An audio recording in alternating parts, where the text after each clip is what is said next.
Hi, my name is Kassy Cho. I am the founder and editor-in-chief of Almost, which is an independent social-first media outlet delivering world news stories for young people. I'm also an audience strategist working with a lot of nonprofits and NGOs and purpose-driven organizations to help them to also amplify their messages and reach young people through social media strategy and content production.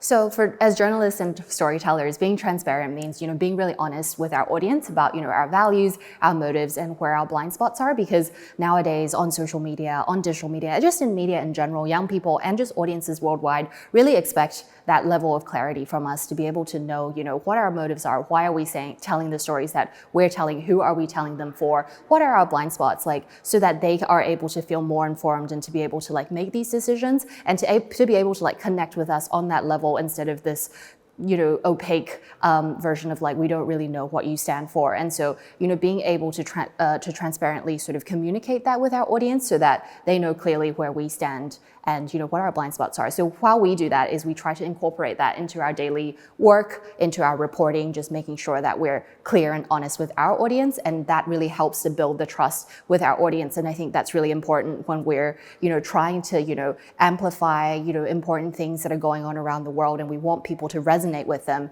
And so for us, being transparent really helps to foster that. And I would say that, having seen the responses from our audience who really, resonated with the fact that, we are clear on these things is a really strong example of why it's really important that we are honest and transparent with our audience.